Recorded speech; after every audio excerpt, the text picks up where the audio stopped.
اعوذ باللہ من الشیطان الرجیم بسم اللہ الرحمن الرحیم۔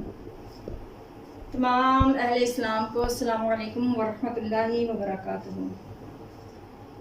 ویورز، آج ہم بفضل خدا سورۃ الانفال رکوع نمبر 10 کو شروع کریں گے، آیت نمبر 70 اور 71، 70 اور 71۔ ان دو آیات مبارکہ کا ہم آج لفظی اور بامحاورہ ترجمہ سیکھنے کی کوشش کرتے ہیں تاکہ ہمیں سمجھ میں آ سکے کہ اللہ رب العزت ہمیں ان دو آیات میں کیا تعلیم دے رہے ہیں۔ تو چلیں آئیں شروع کرتے ہیں۔ بسم اللہ الرحمن الرحیم۔ یا ایہا النبی، اے نبی صلی اللہ علیہ وآلہ وسلم، قل کہہ دیجئے، لیمن اس سے، فی میں، ایدیکم جو تمہارے ہاتھوں میں ہیں، من الاسرا قیدیوں میں سے، ان اگر، یعلمی جانے گا اللہ تعالی، فی میں، قلوبی دلوں میں، قلب کی جمع ہے قلوب، اردو میں بھی ہم اسی طرح سے استعمال کرتے ہیں، علم کا لفظ بھی ہم اردو میں اسی طرح سے استعمال کرتے ہیں، کم تمہارے، خیرن بھلائی یعنی ایمان کی بھلائی، یؤتکم تو تم کو دے گا، خیرن بہتر، مما اس سے جو، اخذا لیا گیا، منکم تم سے، ویغفر اور بخش دے گا، مغفرت کا لفظ ہم اردو میں بھی اسی طرح سے استعمال کرتے ہیں، لاکم تمہیں، واللہ اور اللہ تعالی،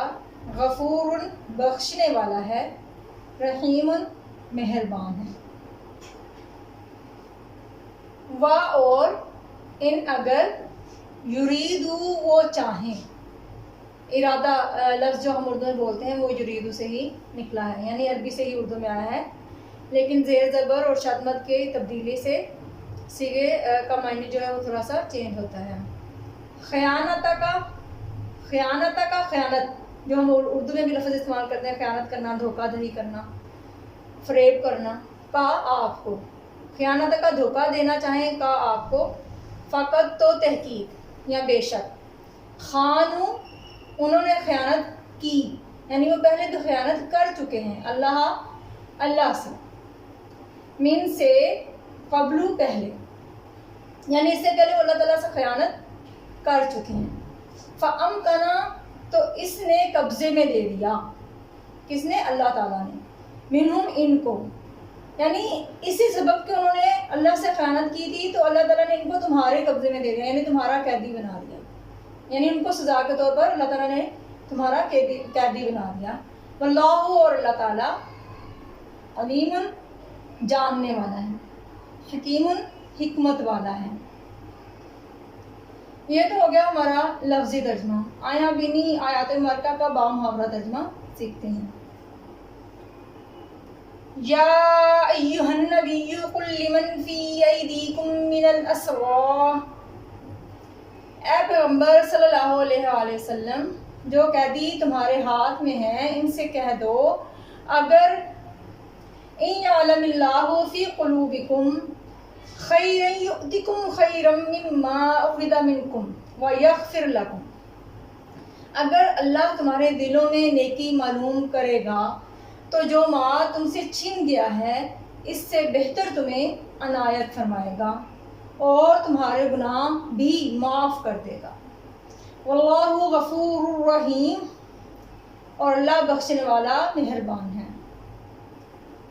یہاں پہ ایک چیز اور غور طلب ہے کہ اللہ تعالیٰ تو سب کچھ جانتا ہے، تو یہاں پہ لفظ بولا گیا ہے کہ اللہ تعالیٰ اگر جانے گا، یعنی اس سے مراد یہ نہیں کہ اللہ تعالیٰ جانتے نہیں ہیں، بے شک اللہ تعالیٰ ہر چیز سے واقف ہے، بے شک اللہ تعالیٰ ہر چیز کو جانتا ہے، مگر یہاں پر مراد یہ کہ اللہ تعالیٰ کو پتہ ہے کہ تمہارے دلوں میں کوئی بھلائی نہیں ہے، کیونکہ اگر اللہ تعالیٰ کو نظر آتی تمہارے دلوں میں کوئی بھلائی، ایمان کی بھلائی، تو اللہ تعالیٰ فرما رہا ہے کہ جو مال تم سے چھن گیا اس سے بہتر تمہیں ادا کر دے گا، اور اللہ تعالیٰ بخشنے والا، واللہ غفور رحیم اور اللہ تعالیٰ بخشنے والا مہربان ہے۔ وَإِن يُرِيدُوا خِيَانَتَكَ فَقَدْ خَانُوا اللَّهَ مِن قَبْلُ فَأَمْكَنَ مِنْهُمْ وَاللَّهُ عَلِيمٌ حَكِيمٌ۔ اور اگر یہ لوگ تم سے دغا کرنا چاہیں گے اور اگر یہ لوگ تم سے دغا کرنا چاہیں گے تو یہ پہلے ہی خدا سے دغا کر چکے ہیں. یعنی اگر خیانت کرنا چاہیں گے تو یہ پہلے ہی اللہ تعالیٰ سے خیانت کر چکے ہیں. تو اس نے ان کو تمہارے قبضے میں کر دیا